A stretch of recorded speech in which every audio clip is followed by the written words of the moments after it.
नमस्कार, स्वागत है आप सबका। आप देख रहे हैं जनतंत्र लाइव और मैं आपके साथ कृपा।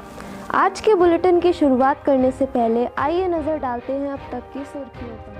उत्तर प्रदेश स्वतंत्र प्रभार कारागार एवं होमगार्ड मंत्री धर्मवीर प्रजापति ने मथुरा जिला कारागार में बंदियों को बांटे कंबल। मथुरा में उत्तर प्रदेश स्वतंत्र प्रभार कारागार एवं होमगार्ड विभाग के मंत्री धर्मवीर प्रजापति ने जिला कारागार मथुरा में बंदियों के कार्यक्रम में कहा कि जनवरी 2024 को अयोध्या में नवनिर्मित राम मंदिर में रामलला की मूर्ति की प्राण प्रतिष्ठा होगी। प्रधानमंत्री नरेंद्र मोदी इस कार्यक्रम में शामिल होंगे। उत्तर प्रदेश की सभी जेलों में बंदी कैदी भी लाइव दर्शन करेंगे, जिसकी तैयारियां शुरू हो गई है। उत्तर प्रदेश राज्य के स्वतंत्र प्रभार कारागार एवं होमगार्ड मंत्री धर्मवीर प्रजापति ने कैदियों से मुलाकात की, जिनसे कोई अभी तक मिलने के लिए नहीं आया है। उन्होंने प्रदेश सरकार की योजनाओं से कैदियों को जागरूक करते हुए कहा कि मथुरा की जेल में 150 ऐसे कैदी थे जिनसे सालों से कोई मिलने नहीं आया। उनसे मिलकर हनुमान चालीसा और सुंदरकांड पुस्तक उनको पढ़ने के लिए दी। कैदियों को सर्दियों बचने के लिए 2-2 कंबल वितरण किए गए। इससे जेल में कैदियों में आपस में वाद विवाद कम होगा, उनकी मानसिक बुद्धिमत्ता का विकास होगा।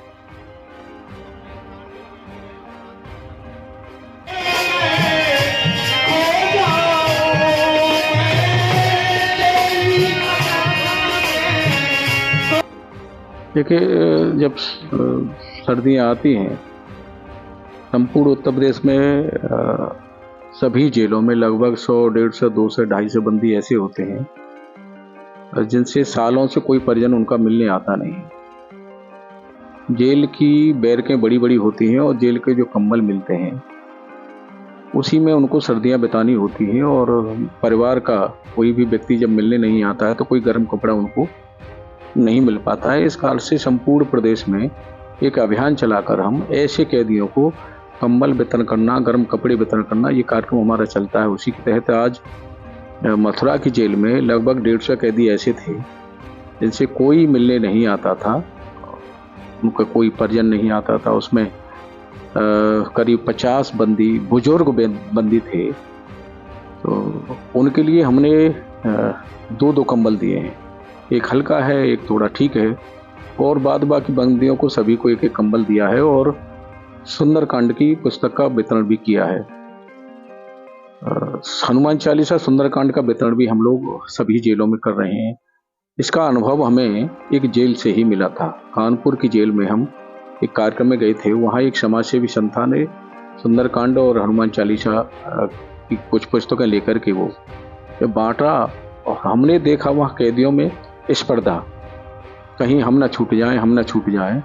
ये जब स्पर्धा हमने देखी तो हमने जरूरी समझा कि सभी जेलों में हनुमान चालीसा सुंदरकांड भी पुस्तकों का वितरण किया जाए, और उसी के तहत हम जिस जेल में जाते हैं वहाँ कंबल गर्म कपड़े के साथ साथ सुंदरकांड हनुमान चालीसा भी। एटा की जेल में 1200 सुंदरकांड और हनुमान चालीसा कम पड़ गए थे। ये स्थिति देखी हमने कैदियों की, यहाँ भी हमारे कम पड़े हैं, तो हमने कहा है कैदियों से भिजवाएंगे। एक स्पर्धा हमने कैदियों में देखी है, तो जरूरी समझा है कि उसका भी वितरण हो। इसका परिणाम भी हमें देखने को मिला है।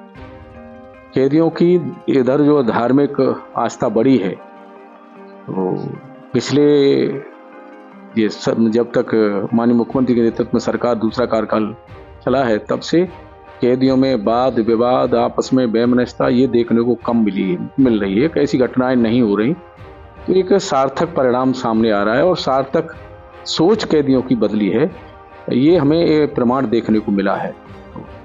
इसलिए ज़रूरी समझा है कि इनको बांटा जाए। अभी मैंने देखा यहाँ कई कैदियों ने राधा राधा का जब भजन गाया तो सभी कैदी झूम रहे थे और एकदम लवलीन हो गए थे उस भगवान के, राधा रानी और ठाकुर जी के उसमें भजन में। तो हमने कहा है कि ये इस तरह से बैरकों में हो सभी में।